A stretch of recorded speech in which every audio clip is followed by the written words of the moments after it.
give Newcastle problems. Apart from PSG, could be AC Milan, but also AC Milan. Yeah, you see, they have the European hangover that you see. We used to be giants before, but now they're playing in such a way that they're living on their past glory. Yes, they still have very good players in the squad and can do wonders, but put under pressure, I think they will. I think Newcastle will just get an edge over them, and that's just my feeling. Yeah, but it's tournament football.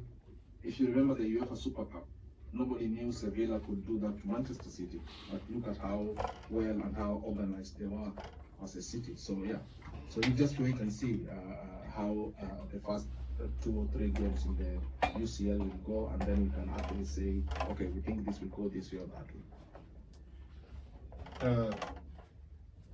Thank you, Victor. Kowino, I jump into Victor's reactions. What do you think about what he has said? For me, on my end, in that Newcastle group, as much as Newcastle's poor form in the Premier League, I really wouldn't want to underrate them that much, because teams like PSG, they are also in a rebuilding state. We really don't want to hype them and think that they are much better than they have been in the past few seasons.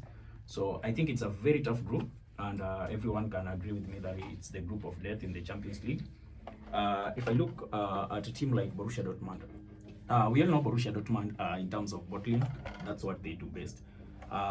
You can go to play Borussia Dortmund in the yellow wall. You think probably they are going to win. When they really need that win the most, then they bottle it. So, and if you look at a team like AC Milan, I watched AC Milan, I think 2 nights ago. That was on Friday night. They were playing AC Roma, and they were so good.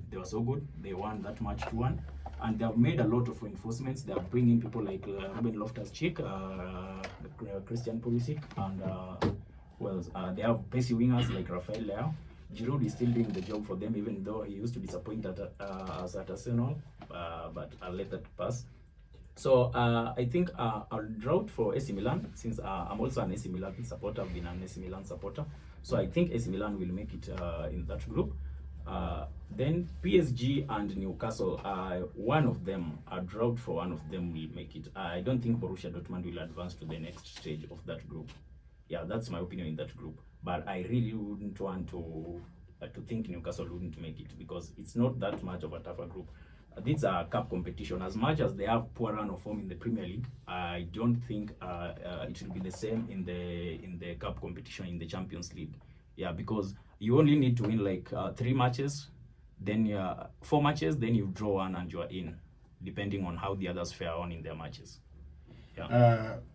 You see, let us take for instance when Leicester lifted the trophy, they went to the Champions League. They didn't do well.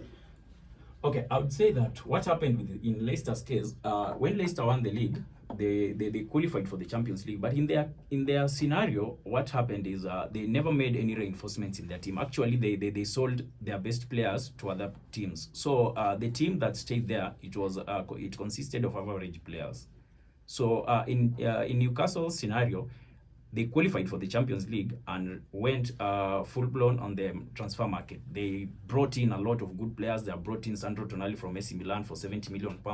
They have brought in someone like Harvey Barnes, even though I don't think he's that good, but he's a good addition for Newcastle.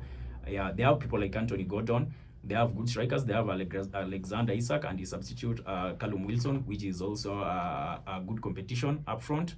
They have Almiron, who is firing. Joelinton is doing well in the midfield. So I think had Newcastle gotten one thing, or if they really wanted to do so well, they would have just added maybe one more creative midfielder, because I think that's where they're lacking something. Having watched their 3 matches in the Premier League, their 4 matches, I think they're just missing out on a creative midfielder, because they're depending on their wingers to create those chances. So I think that's the problem right now for Newcastle, but they are not badly off, considering the team in that group. We all know their history, the way sometimes they bottle that competition.